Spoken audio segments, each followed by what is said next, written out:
Hello दोस्तों, स्वागत है आप सभी लोगों का एक्सेल की नई क्लास में। दोस्तों, ये वीडियो मैं उन लोगों के लिए बना रहा हूँ जिन्हें एक्सेल के बारे में कुछ भी नहीं पता है। यानी कि अगर आपको एक्सेल बिल्कुल भी नहीं आता है, आप एक्सेल में जीरो हो, आपको एक्सेल का बिल्कुल भी ज्ञान नहीं है, तो मेरे भाई इस वीडियो को पूरा ध्यान से देखिएगा। केवल 30 मिनट में मैं आपको एक्सेल में जीरो से हीरो बनाने वाला हूँ। एक्सेल की वो बेसिक जानकारियाँ मैं आपको इस वीडियो के अंदर बताने वाला हूँ जो हमें एक्सेल सीखते वक्त सबसे ज़रूरी और सबसे पहले सीखना होता है। अगर आप एक्सेल में मास्टर बनना चाहते हैं, आप एक्सेल में एक्सपर्ट बनना चाहते हैं, तो मेरा मान के इस वीडियो को एक बार पूरा देखिए। इस वीडियो के अंदर आपको एक्सेल की वो बेसिक जानकारियां मिल जाएंगी जो आपको एक्सपर्ट बनाने में हेल्प करती हैं। अगर आपको एक्सेल में बिल्कुल भी जानकारी नहीं है, आपको एक्सेल चलाना नहीं आता है, आप एक्सेल के बारे में कुछ नहीं जानते हैं, आप एक्सेल में जीरो हो, तो बस इस वीडियो को पूरा 30 मिनट तक आप देख लीजिए।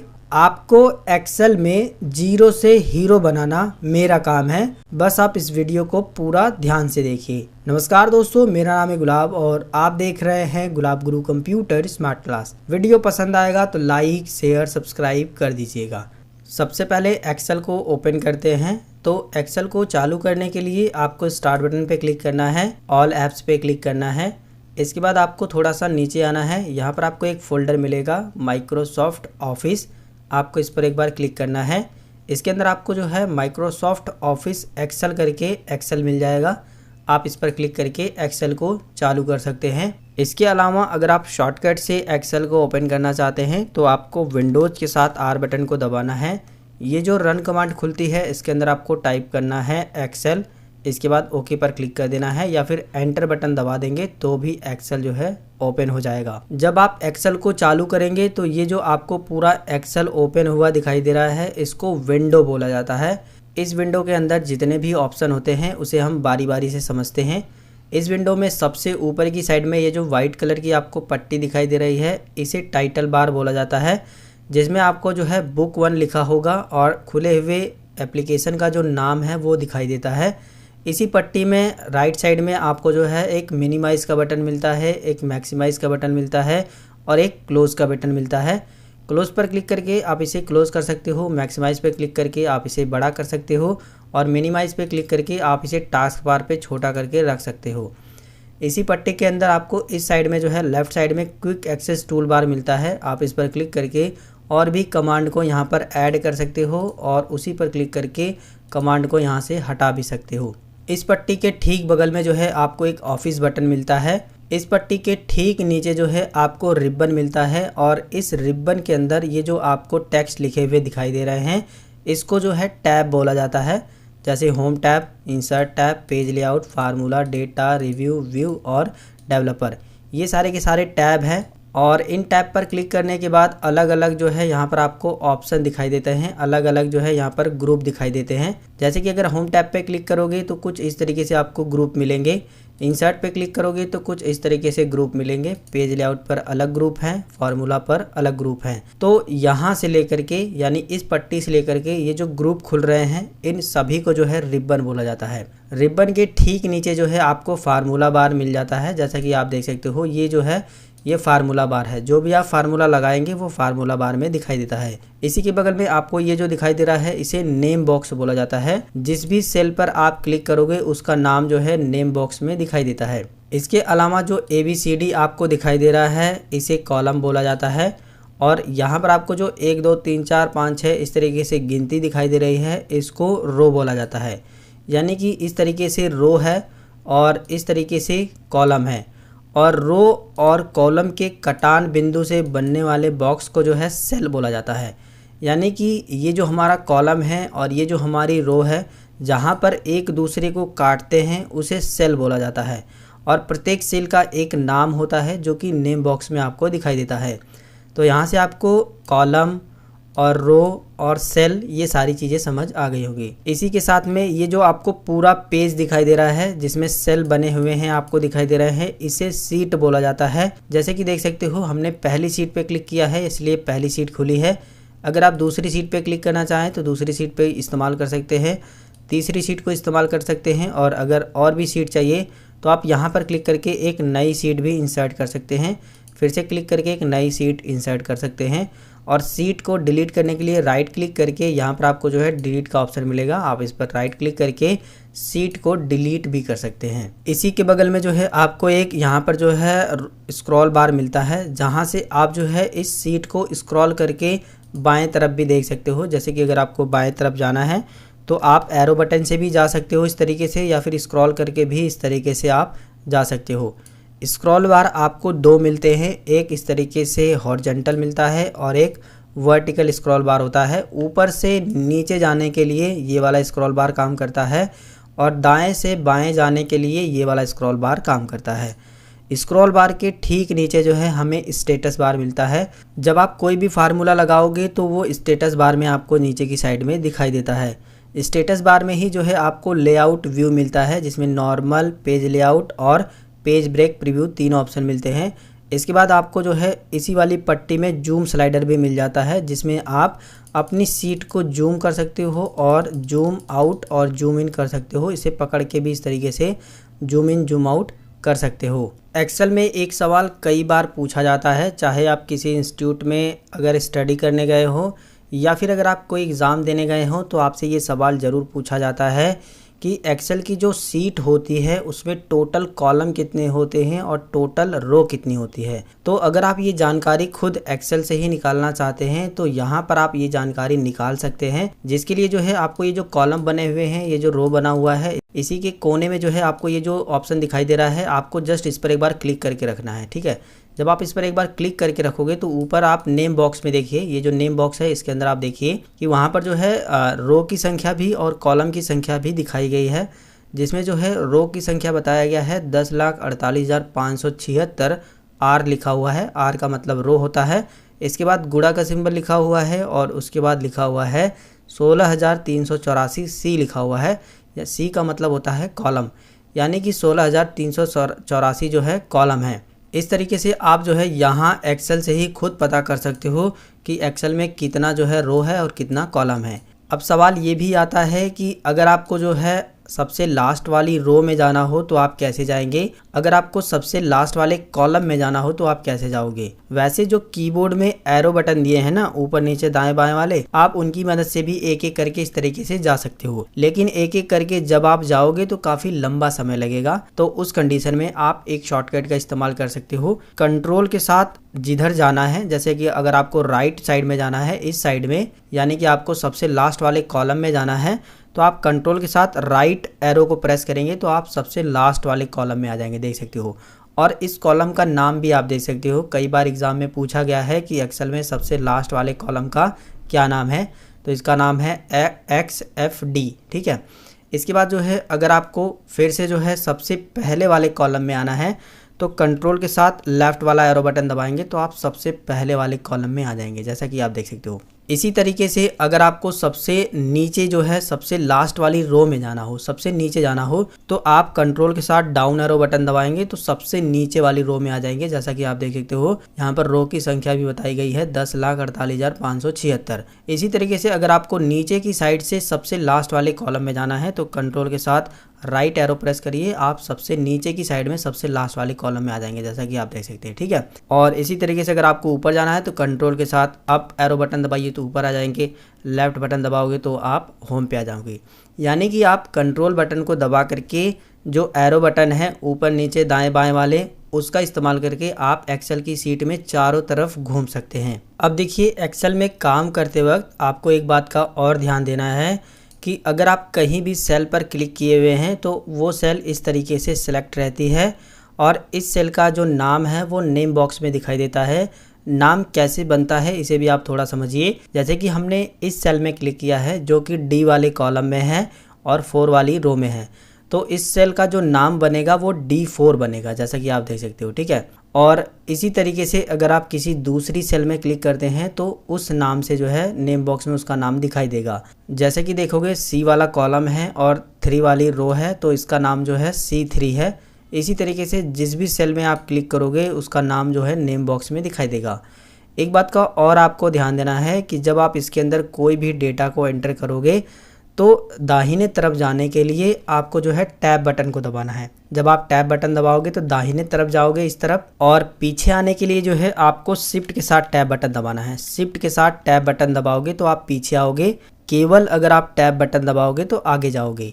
यानी कि अगर आप कोई डेटा एंटर कर रहे हो, अब आपको आगे जाना है तो टैब बटन दबाइए, लेकिन अगर आपको पीछे आकर के जो भी डेटा आपने एंटर किया है उसमें कुछ सही करना है तो शिफ्ट के साथ टैब बटन दबाइए तो आप पीछे की साइड में आ जाओगे। दूसरी बात कि अगर आपको नीचे की साइड में आना है तो आपको एंटर बटन दबाना है। और एक बात का और आपको ध्यान देना है कि आप टैब बटन से और एंटर बटन से तो आगे पीछे ऊपर नीचे जा ही सकते हो, लेकिन जो आपके कीबोर्ड में एरो बटन होता है ना, ऊपर नीचे दाएं बाएं वाला, जैसा कि आप स्क्रीन पर भी देख सकते हो, इन एरो बटन की मदद से भी जो है आप दाएं बाएं ऊपर नीचे जा सकते हो। जैसे अगर आपको दाहिने तरफ जाना है तो दाएं वाला एरो दबाइए, ऊपर जाना है तो अप वाला एरो दबाइए, नीचे आना है तो डाउन वाला एरो दबाइए, लेफ्ट साइड में जाना है तो लेफ्ट वाला एरो दबाइए।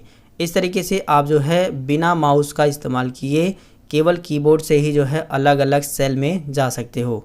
अब दोस्तों जानते हैं कि एक्सेल के अंदर ये जो सेल दिए गए हैं, इन सेल के अंदर हमें डेटा को कैसे लिखना होता है। तो देखिए एक्सेल जो है बहुत ही स्मार्ट है, बस आपको एक्सेल को डायरेक्शन देना होता है, इसके बाद ये समझ जाता है कि आप लिखना क्या चाहते हैं। जैसे कि कुछ एग्जाम्पल से मैं आपको कुछ चीजें समझाता हूँ, तब आप और भी अच्छे तरीके से समझ जाएंगे। जैसे कि हमने पहली सेल में क्लिक किया, इसके बाद हम 1 टाइप करेंगे, इसके बाद एंटर बटन दबाएंगे, दूसरी सेल में आएंगे और यहाँ पर 2 टाइप करेंगे। जैसे ही हमने 1 टाइप किया और 2 टाइप किया, दोनों सेल को एक साथ सेलेक्ट करेंगे। सेलेक्ट करने का तरीका है बहुत आसान है, बस आप पहली वाली सेल पे क्लिक करिए, बीच में जो है माउस पॉइंटर को ले जाइए, माउस का जो है लेफ्ट बटन दबा करके दोनों को सिलेक्ट कर लीजिए। इसके बाद दोनों सिलेक्ट हो जाएगा। ये जो आपको बिंदी सा बना हुआ दिख रहा है ना, यहाँ पे ले जाने के बाद आपका जो काले कलर का जो माउस पॉइंटर है प्लस जैसा बन जाएगा। अभी देखिए इस तरीके से है, लेकिन जब आप यहाँ पे लेकर आओगे तो काले कलर सा प्लस जैसा बन जाएगा। अब आप इसको जो है माउस का लेफ्ट बटन दबा करके इस तरीके से ड्रैग करके खींच दीजिए।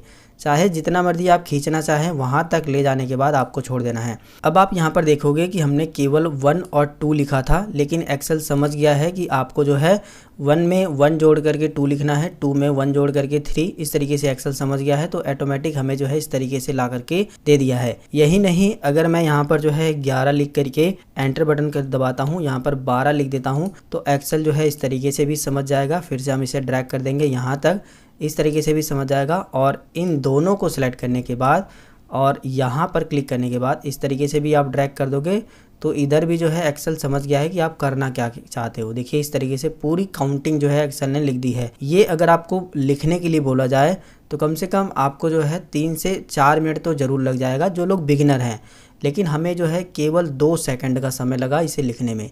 तो एक्सेल बहुत ही ज़्यादा स्मार्ट है, बस आपको तरीका पता होना चाहिए कि एक्सेल से किस तरीके से काम कराना है। जो हमने ये काम किया है इसको हम Ctrl+Z से वापस आ जाएंगे पहली वाली पोजीशन में। अब देखिए इसी तरीके से हमें टेबल लिखना है, टेबल का मतलब पहाड़ा, तो वो भी हम लिख सकते हैं। हम जो है यहाँ पर 2 का टेबल लिखना चाहते हैं तो हम 2 लिखेंगे, इसके बाद एंटर प्रेस करेंगे, इसके बाद 4 लिखेंगे। तो एक्सेल समझ गया है कि इन दोनों के बीच जो है 2 का गैप रहेगा। जैसे ही हम यहाँ पर ला करके सिलेक्ट करने के बाद यहाँ पर ला करके इस तरीके से ड्रैग करेंगे तो ऑटोमेटिक जो है 2 का टेबल आ जाएगा। इसी तरीके से अगर आपको 4 का टेबल चाहिए तो आप 4 के बाद 8 लिख दीजिए इस तरीके से, और इसके बाद दोनों को सिलेक्ट करने के बाद इस तरीके से आप ड्रैग कर दीजिए तो 4 का भी टेबल आ जाएगा। बस यहाँ पर आपको एक चीज़ का ध्यान देना है कि 2 सेल के बीच का गैप बता देना है, यानी 2 जो नंबर आप डाल रहे हैं उसके बीच का अगर गैप आप बता देंगे तो एक्सेल समझ जाएगा। जैसे कि मैं आपको एक और एग्जांपल दे करके बताता हूँ। जैसे कि हम 1 लिखेंगे, इसके बाद एंटर प्रेस करके 3 लिख देंगे, तो एक्सेल समझ गया है कि 2 संख्याओं में 2 का गैप है, एक के बाद 2 जोड़ के 3 लाना है। तो एक्सेल समझ गया है जितनी भी विषम संख्याएं हैं वो सारी की सारी हमें ला करके इस तरीके से ला करके दे देगा। ठीक है, तो मैं उम्मीद करूंगा कि ये चीज़ें आपको समझ आ गई होंगी अच्छी तरीके से। अब जो है ये चीज़ें केवल नंबर पे ही नहीं, ये चीज़ें जो है टेक्स्ट पर भी काम करती है। जैसे कि अगर मुझे संडे मंडे लिखना है तो मैं यहाँ पर SUNDAY लिख देता हूँ, संडे लिखते ही एक्सेल समझ जाएगा, मंडे लिखने की ज़रूरत ही नहीं है। संडे मैंने लिख दिया, इस तरीके से मैं ड्रैग कर देता हूँ तो देखिए यहाँ पर जो है सैटरडे तक ला करके दे दिया है। इसी तरीके से अगर मैं सिर्फ और सिर्फ शॉर्ट फॉर्म में लिखना चाहूँ, जैसे कि मैं SUN लिखना चाहता हूँ, सिर्फ लिखने के बाद जो है हम बाहर क्लिक कर देंगे, एक्सेल जो है समझ जाएगा। बस हम इसे सेलेक्ट करेंगे, यहाँ पर लाने के बाद इस तरीके से ड्रैग कर देंगे तो शॉर्ट फॉर्म में भी संडे मंडे ट्यूसडे आ जाएगा। समझ रहे हो आप। इसी तरीके से अगर आपको जनवरी फरवरी लिखना है तो वो भी एक्सेल समझ जाएगा। जैसे कि हम JANUARY लिख देते हैं, जनवरी हो गया, और इसको भी हम जो है सेम उसी तरीके से ड्रैग कर देंगे इस तरीके से। तो देखिए जुलाई तक आ गया है, और अगर आप और भी ड्रैग करोगे तो यहाँ पर जो है दिसंबर तक आप ड्रैग कर सकते हो इस तरीके से, ठीक है। इसी तरीके से अगर आपको जो है शॉर्ट में लिखना है तो आप शॉर्ट में भी लिख सकते हैं। जैसे कि मैं जनवरी लिख देता हूँ, JANU, या फिर JAN तक ही रहने देते हैं, जनवरी। और इसके बाद जो है इसे सेलेक्ट करने के बाद यहाँ पर लाने के बाद जो है हम इस तरीके से ड्रैग कर देंगे तो देखिए शॉर्ट फॉर्म में भी यहाँ पर आ गया है। तो ये कुछ एक्सेल की कमांड होती हैं जिन्हें आपको देना पड़ता है। एक्सेल अपने आप जो है समझ जाता है कि आप क्या करना चाहते हैं। फिलहाल इन सभी को डिलीट करने के लिए हम माउस का लेफ्ट बटन दबा करके यहाँ से यहाँ तक सेलेक्ट कर लेंगे। इसके बाद डिलीट बटन दबा देंगे तो ये डिलीट हो जाएगा। अब जो है यहाँ पर मैं एक छोटा सा आपको डेटा को एंटर करके होम टैब के कुछ फीचर के बारे में भी बता देता हूँ। तो जिसके लिए जो है हम यहाँ पर सबसे पहले टाइप करेंगे नेम, जिसके लिए हम नेम लिखेंगे। इसके बाद जो है यहाँ पर हिंदी लिखेंगे क्योंकि हिंदी का सब्जेक्ट रहेगा। एक मार्कशीट टाइप का डेटा हम बनाएंगे। इसके बाद इसके अंदर लिखेंगे इंग्लिश, और इसके बाद लिखेंगे मैथ, ठीक है। टैब बटन दबा के मैं आगे जा रहा हूँ, इतना आपको ध्यान देना है। मैं टैब बटन दबा रहा हूँ तो मैं अगली वाली सेल में आ जा रहा हूँ। इसके बाद जो भी सब्जेक्ट है वो लिखेंगे आप। तो मैंने केवल 4 ही सब्जेक्ट लिए हैं। इसके बाद हम कुछ नहीं करेंगे, बस यहाँ पर नेम टाइप करेंगे। तो हम यहाँ पर डायरेक्ट क्लिक करके नेम लिखेंगे। जैसे कि मैं अपना ही नाम लिखता हूँ, गुलाब, और इसके बाद जो है रोशन, और इसके बाद जो है पूजा, और इसके बाद जो है रेशम, और इसके बाद जो है रोहन। इस तरीके से मैंने कुछ स्टूडेंट के नाम लिख दिए हैं, और जो उनका जो सब्जेक्ट में मार्क मिला है, जो नंबर मिला है, उसे हम यहाँ पर डालेंगे। तो नंबर डालने के लिए आप यहाँ पर लिखेंगे, जैसे 85 नंबर हिंदी में मिला है, फिर एंटर बटन दबाएंगे तो आपको रोशन का यहाँ पर जो है एंटर करने के लिए बोलेगा। इसके बाद जो है आप अगले का एंटर करेंगे, इसके बाद अगले का एंटर करेंगे। इस तरीके से आप सभी का नाम एंटर करेंगे। एरो बटन से आप इस तरीके से जा सकते हो ऊपर नीचे, जैसा कि मैंने आपको बताया, या फिर आप डायरेक्ट इस पर क्लिक करके भी इनके नाम, इनके जो नंबर हैं, जो अंक है, वो भर सकते हो। तो यहाँ पर हम जो है फटाफट से सभी के भर देते हैं। तो यहाँ पर मैंने सभी के नंबर डाल दिए हैं। अब यहाँ पर हम क्लिक करेंगे, यहाँ पर टोटल अंक जोड़ने के लिए हम जो है टोटल टाइप करेंगे। टोटल लिखने के बाद अब ये जो नंबर हैं इन सभी का हमें यहाँ पर टोटल लिखना है। तो जिसके लिए हम जो है एक्सेल में कोई भी फार्मूला लगाएंगे तो सबसे पहले हमें बराबर का निशान लगाना है। ये आपको ध्यान देना है कि एक्सेल में जो भी फार्मूला आप लगा रहे हैं सबसे पहले बराबर का निशान आपको लगाना ज़रूरी है, वरना फार्मूला काम नहीं करेगा। बराबर का निशान लगाने के बाद आपको ये वाली सेल सेलेक्ट करनी है। इसके बाद प्लस दबाना है। इसके बाद ये वाली सेल सेलेक्ट करनी है। इसके बाद प्लस दबाना है। इसके बाद ये वाली सेल सेलेक्ट करनी है, प्लस दबाना है। इसके बाद ये वाली सेल सेलेक्ट करनी है। अब आपको कुछ नहीं करना है, बस एंटर बटन को दबा देना है। जैसे ही आप एंटर बटन को दबाओगे तो देखोगे इस वाली सेल के अंदर जो हमारी वैल्यू है वो आ गई है। यानी इन सभी सब्जेक्ट के जो अंक हैं उन्हें जोड़ने के बाद इतने नंबर होते हैं। आप एक चीज़ को और ध्यान दीजिएगा कि जो हमने यहाँ पर फार्मूला लगाया है, यहाँ पर फार्मूला नहीं बल्कि रिजल्ट हमें दिखाई दे रहा है, जबकि फार्मूला बार में आप देखोगे फार्मूला दिखाई दे रहा है। तो ये जो फार्मूला बार होता है इसमें हमेशा फार्मूला ही दिखाई देता है, इतना आपको ध्यान देना है। अब जिस तरीके से हमने इसका निकाला है पहले वाले स्टूडेंट का, उसी तरीके से हम अलग अलग स्टूडेंट का निकाल सकते हैं। लेकिन एक्सेल में हमें एक सुविधा मिलती है कि अगर आपने एक बार एक काम कर दिया और वही काम आपको और भी जगहों पर करना है तो आपको बार बार वही काम दोहराने की ज़रूरत नहीं है। बस आप उस काम को सिलेक्ट करिए जिस काम को आपने किया है। इसके बाद यहाँ पर इस तरीके से ड्रैग कर दीजिए तो सभी का निकल के आ जाएगा। इसे आप एक बार समझिए फिर से। जिस तरीके से हमने पहले का निकाला है तो आपको भी सिर्फ पहले ही स्टूडेंट का निकालना है। पहले का निकालने के बाद इसी फार्मूले को हमको नीचे जो है ड्रैग कर देना है, सभी का निकल जाएगा ऑटोमेटिक, हमें अलग से निकालने की ज़रूरत नहीं पड़ेगी। जिसके लिए जो है हम इस सेल को सेलेक्ट करेंगे, यहाँ पर इस तरीके से प्लस जैसा आइकन बनाएंगे, माउस का लेफ्ट बटन दबा के इस तरीके से ड्रैग कर देंगे, सभी का टोटल जो है निकल करके आ गया है, जैसा कि आप देख सकते हैं। इस तरीके से आपको इसके अंदर डेटा को लिखना होता है। टोटल निकालने का एक और तरीका है, यानी कि सभी सब्जेक्ट के जो अंक हैं उन्हें जोड़ने का एक फार्मूला है, उसे मैं आपको बता देता हूं। अभी तो हमने एक एक सेल को सेलेक्ट करके जोड़ा, लेकिन अगर आप डायरेक्ट जो है उस फार्मूले से जोड़ना चाहते हैं तो उसके लिए आपको जो है सबसे पहले लगाना है बराबर का निशान और इसके अंदर आपको टाइप करना है सम। इसके बाद टैब बटन को दबा करके सम का फार्मूला एक्टिव कर लेना है। एक्सेल में सम का मतलब होता है जोड़ना।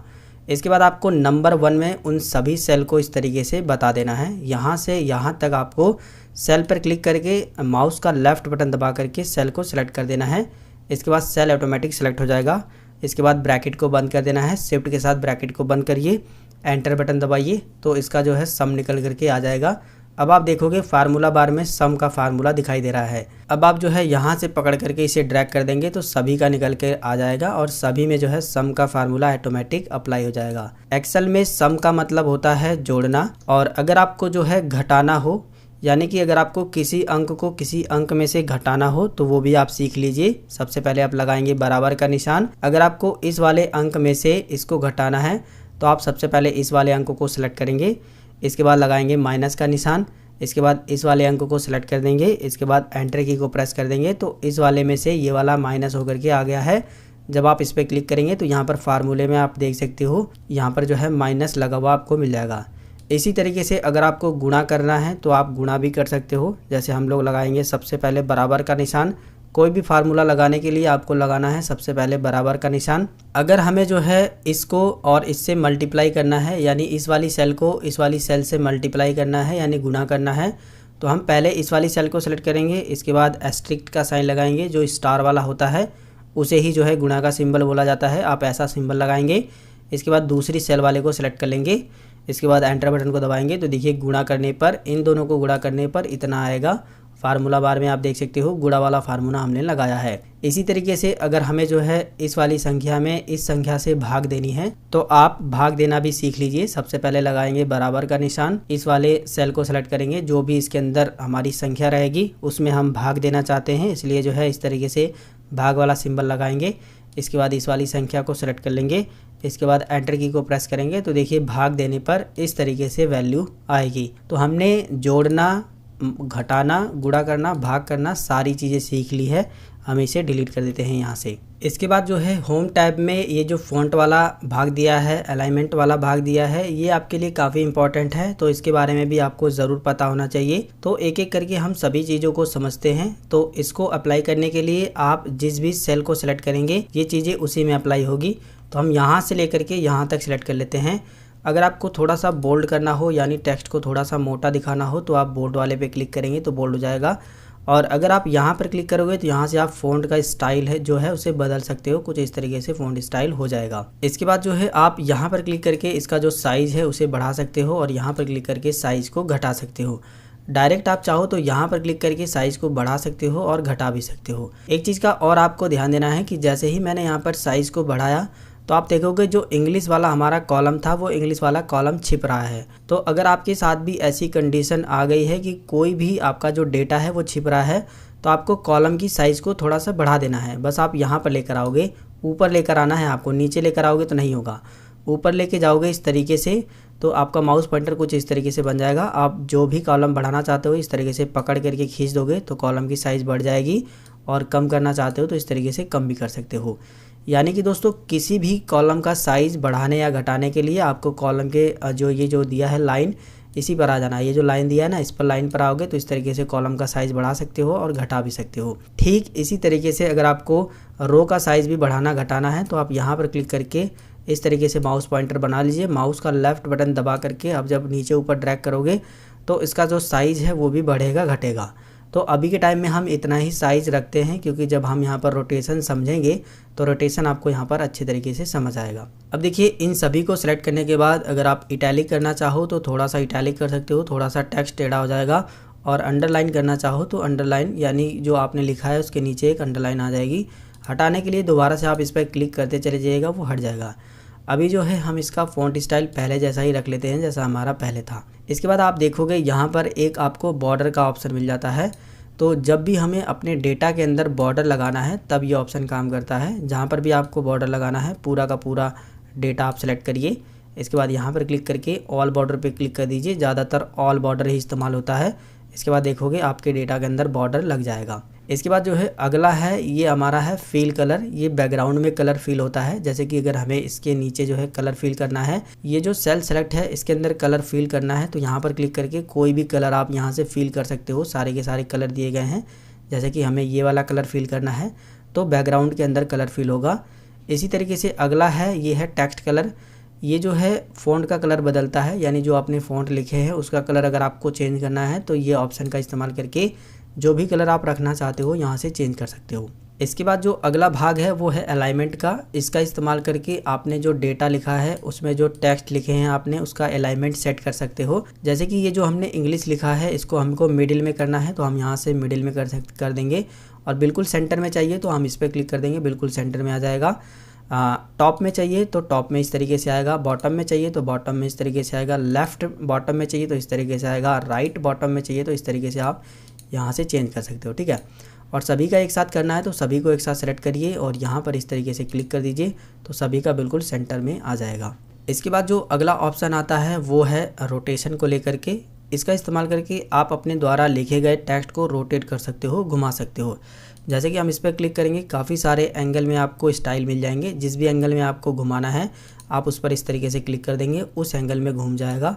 जैसे कि हम इस पर क्लिक कर देते हैं तो इस एंगल में घूम जाएगा और हम जो है इसको इस तरीके से कर देंगे और इसके बाद यहाँ पर क्लिक कर देंगे तो बॉटम अलाइन हो जाएगा इस तरीके से। तो इस तरीके से अगर आपको रोटेशन करना हो तो रोटेट कर सकते हो। बहुत सारे स्टाइल दिए गए हैं, आपकी मर्जी है।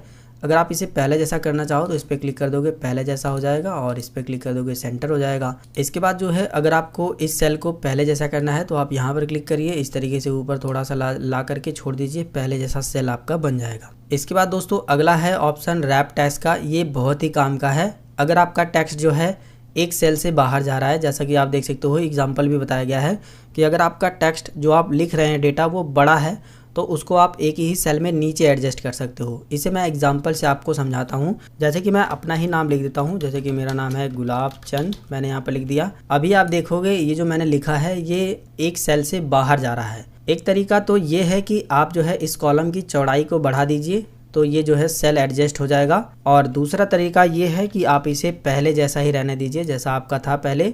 दूसरा तरीका इस्तेमाल करने के लिए आप ये सेल सेलेक्ट करिए और इसको रैप टेक्स्ट कर दीजिए। आप इस पर क्लिक कर दीजिए तो एक ही सेल के अंदर नीचे जो है एडजस्ट हो जाएगा। इसको अलाइन कर दोगे तो कुछ इस तरीके से आपका जो है टेक्स्ट लिखा हुआ आ जाएगा। यही चीज़ें यहाँ पर एग्जाम्पल में भी बताई गई है कि अगर आपका टेक्स्ट जो है बड़ा है उसको आप एक ही सेल में नीचे एडजस्ट करना चाहते हो तो ये ऑप्शन काम करता है। वैसे ये वाला जो ऑप्शन है उसे आप एक शॉर्टकट से भी इस्तेमाल कर सकते हो। मैं आपको दिखा देता हूँ। हम यहाँ पर दोबारा से लिखेंगे गुलाब, इसके बाद अल्ट के साथ एंटर बटन को दबाएंगे तो नीचे कर्सर आ जाएगा। वैसे अगर आप केवल एंटर बटन को दबाओगे तो कर्सर अगले वाले सेल में चला जाएगा, लेकिन अल्ट के साथ एंटर बटन को दबाओगे तो उसी वाली सेल में जो है नीचे आ जाएगा और जो भी आप नाम टाइप करना चाहते हो इस तरीके से टाइप कर दोगे। तो यहाँ से आपको ये वाला भी ऑप्शन समझ में आ गया होगा।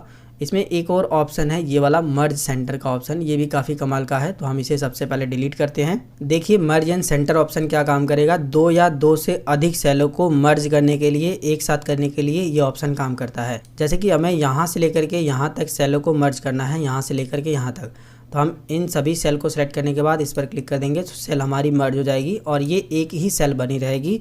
इसके अंदर जो है जो भी हम लिखना चाहते हैं, जैसे कि मैं मार्कशीट लिख देता हूँ। मार्कशीट लिखने के बाद ये एक ही सेल के अंदर है, हम इसे सेलेक्ट करेंगे, ऑल बॉर्डर कर देंगे, साइज जो है थोड़ा सा बड़ा कर देंगे, इसके अंदर ये कर देंगे कलर, और जो टेक्स्ट कलर है वो ये वाला कर देंगे। इसके बाद देखिए इस तरीके से एक ही सेल बन जाएगा। तो मर्ज एंड सेंटर करने के लिए ये ऑप्शन काम करता है। अब यहाँ पर एक और चीज़ को आपको समझना है कि जैसे कि अगर आपको हिंदी के बाद कोई दूसरा सब्जेक्ट लिखना था, लेकिन अगर आपने गलती से इंग्लिश लिख दिया, यहाँ पर आपको एक और कॉलम की ज़रूरत पड़ गई बीच में, तो उस कंडीशन में आप कैसे कॉलम इंसर्ट करेंगे। तो उस कंडीशन में आप जो है इसको सेलेक्ट कर लीजिए, इस पर राइट क्लिक करिए। जब आप जो है इसको सेलेक्ट करेंगे कॉलम को, इसके बाद राइट क्लिक करेंगे तो यहाँ पर इंसर्ट का ऑप्शन मिलेगा, आप इस पर क्लिक करेंगे। जैसे ही आप जो है इंसर्ट पर क्लिक करेंगे तो देखिए यहाँ पर एक नया कॉलम जो है इंसर्ट हो जाएगा। अब आप जो भी सब्जेक्ट इसके अंदर लिखना चाहते हैं वो लिख सकते हैं। इसी तरीके से अगर आपको ये कॉलम को डिलीट करना है तो आप इस कॉलम को पूरा सेलेक्ट करिए, यहाँ पर क्लिक करोगे तो पूरा कॉलम सेलेक्ट होगा। इसके बाद राइट क्लिक करिए और यहाँ पर डिलीट का ऑप्शन मिलेगा, डिलीट पर क्लिक कर दीजिए, कॉलम डिलीट हो जाएगा। इसी तरीके से कभी कभी हमें जो है रो को भी यहाँ पर इंसर्ट करने की ज़रूरत पड़ जाती है। तो रो को भी इंसर्ट करने के लिए आप पूरी की पूरी रो को यहाँ पर क्लिक करके सेलेक्ट कर लीजिए। इसके बाद रो पर राइट क्लिक करिए और इंसर्ट पर क्लिक करोगे तो एक नई रो जो है इसके ऊपर इंसर्ट हो जाएगी। और अगर आप इस रो को डिलीट करना चाहते हो तो रो को सिलेक्ट करने के बाद राइट क्लिक करिए, माउस का राइट क्लिक करना है, इतना आपको ध्यान देना है। इसके बाद डिलीट पर क्लिक कर दीजिए तो ये डिलीट हो जाएगा। अब जो है हम लोग कॉपी पेस्ट भी समझ लेते हैं। एक डेटा को एक जगह से कॉपी करके कहीं दूसरी जगह पर सेम डेटा को पेस्ट करने के लिए कॉपी पेस्ट का इस्तेमाल किया जाता है। जैसे कि मान लीजिए ये जो डेटा लिखा हुआ है, सेम डेटा मुझे इस वाले जगह पर भी बनाना है, या फिर दूसरी शीट पर भी बनाना है तो हम इस डेटा को सबसे पहले कॉपी करेंगे। इसके लिए हम इस डेटा को सबसे पहले सेलेक्ट करेंगे, यहाँ पर कॉपी पर क्लिक करेंगे। क्लिक करते ही ये डेटा के जो चारों तरफ है इस तरीके से ब्लिंक होने लगेगा। इसका मतलब ये है कि ये डेटा कॉपी हो गया है। अब जहाँ पर भी ये डेटा आपको बनाना है वहाँ पर क्लिक करने के बाद पेस्ट पर क्लिक कर देंगे तो सेम डेटा जो है वहाँ पर पेस्ट हो जाएगा। और जो डेटा आपने एक बार कॉपी किया है वो आप मल्टीपल टाइम कहीं पर भी पेस्ट कर सकते हो। जैसे कि अभी हम शीट 3 पर हैं, अगर हम शीट 2 पर भी बनाना चाहें तो हम शीट 2 पर भी बना सकते हैं। इसको मैं थोड़ा सा जूम कर लेता हूँ। यहाँ पर आने के बाद पेस्ट पर क्लिक कर देंगे। देखिए हमारा सेम डेटा शीट 2 पर भी आ गया है। शीट 1 पर भी अगर हमें सेम डेटा बनाना है तो हम यहाँ पर भी आने के बाद यहाँ पर पेस्ट पर क्लिक कर देंगे तो सेम डेटा हमारा शीट 1 पर भी है, 2 पर भी है और 3 पर तो हमने बनाया ही था। तो इस तरीके से कॉपी पेस्ट का इस्तेमाल होता है। लेकिन यहाँ पर आपको एक और बात का ध्यान देना है कि जो डेटा हमने यहाँ पर बनाया है इसको हमको यहाँ पर नहीं बनाना था बल्कि शीट 1 पर बनाना था, यहाँ से हमें हटा देना था। तो उस कंडीशन में हम कट पेस्ट का इस्तेमाल करेंगे। जैसे कि जब आप यहाँ पर कट पे क्लिक कर दोगे तो डेटा यहाँ से कट हो जाएगा। अब आप जहाँ पर भी पेस्ट करना चाहते हो वहाँ पर क्लिक करने के बाद जब आप पेस्ट करोगे तो वो डेटा यहाँ पर आ जाएगा, लेकिन जहाँ से आपने कट किया था वहाँ से डेटा हट जाएगा। जैसा कि आप देखोगे शीट 3 से जो है डेटा यहाँ से हट गया है, शीट 1 पे हमने जो है डेटा को पेस्ट कर लिया है। तो इस तरीके से आपको एक चीज़ का ध्यान देना है। यहाँ पर हम कंट्रोल जेड कर देते हैं, हमारा डेटा पहले जैसा आ जाएगा यहाँ पर। तो यहाँ पर आपको एक चीज़ का ध्यान देना है कि अगर आपको सेम डेटा को कॉपी पेस्ट करना है, यानी कि इसकी कॉपी तैयार करनी है तो कॉपी पेस्ट करिए। लेकिन अगर आपको ये डेटा यहाँ से हटा करके कहीं दूसरी जगह पर लेके जाना है तो आप कट पेस्ट का इस्तेमाल करेंगे। इसके अलावा अगर आपको एक्सेल की फाइल में फोटो लेकर आना है तो आप इंसर्ट पे क्लिक करेंगे, यहाँ पर पिक्चर पे क्लिक करेंगे, आपके कंप्यूटर की गैलरी खुलेगी। जहाँ पर भी आपने फ़ोटोज़ रखे हैं आप वो सेलेक्ट करेंगे। इसके बाद उस फोटो को सेलेक्ट करेंगे, इसके बाद इंसर्ट पे क्लिक करेंगे, फ़ोटो जो है यहाँ पर आ जाएगी। जैसा कि आप देख सकते हैं इसमें जो है ये नोड बने होंगे, इन नोड की मदद से जो है आप जो है इस फ़ोटो को इस तरीके से छोटा करके अपने जो एक्सेल की सीट है उस पर इस तरीके से एडजस्ट कर पाओगे। जैसा कि आप देख सकते हो इस तरीके से आपका फ़ोटो यहाँ पर आ जाएगा। इसके अलावा जो है आप यहाँ से क्लिप आर्ट भी ले सकते हो, यहाँ से शेप्स भी ले सकते हो। यहाँ से बने बनाए शेप्स आपको मिल जाते हैं, बस आप उन पर क्लिक करके इस तरीके से ड्रैग कर दोगे तो इस तरीके से शेप आपको बने बनाए यहाँ पर मिल जाते हैं। इसके बाद जो भी आपने एक्सेल में डेटा बनाया है उसको सेव करने के लिए आप ऑफिस बटन पर क्लिक करेंगे। इसके बाद आपको यहाँ पर एक सेव का बटन मिलेगा, आप सेव पर क्लिक करेंगे। इसके बाद फाइल का नेम यहाँ पर देंगे, जो भी आप फाइल का नेम देना चाहते हैं। जैसे कि मैं गुलाब 11 नाम से इस फाइल को सेव कर देता हूँ। इसके बाद आपको वो लोकेशन बतानी है, आप कहाँ पे सेव करना चाहते हो। जैसे मैं डेस्कटॉप पे सेव करना चाहता हूँ तो हमने डेस्कटॉप लोकेशन दे दी। इसके बाद सेव पर क्लिक करोगे तो ये फाइल जो है आपकी सेव हो जाएगी डेस्कटॉप पर, और इस फाइल का नाम भी जो है ऊपर टाइटल बार में आ जाएगा, जैसा कि आप देख सकते हैं। इसके बाद अगर आपने कोई ऐसा डेटा बनाया है एक्सेल में और आप इसे प्रिंट करना चाहते हैं तो उस कंडीशन में आपको पेज सेटअप कर लेना है, जिसमें आपको पेज लेआउट पे क्लिक करना है। मार्जिंग में आप नॉर्मल या फिर नैरो 2 मार्जिंग रख सकते हो, और अगर आप चाहो तो कस्टम मार्जिंग पे क्लिक करके कस्टम मार्जिंग भी कर सकते हो।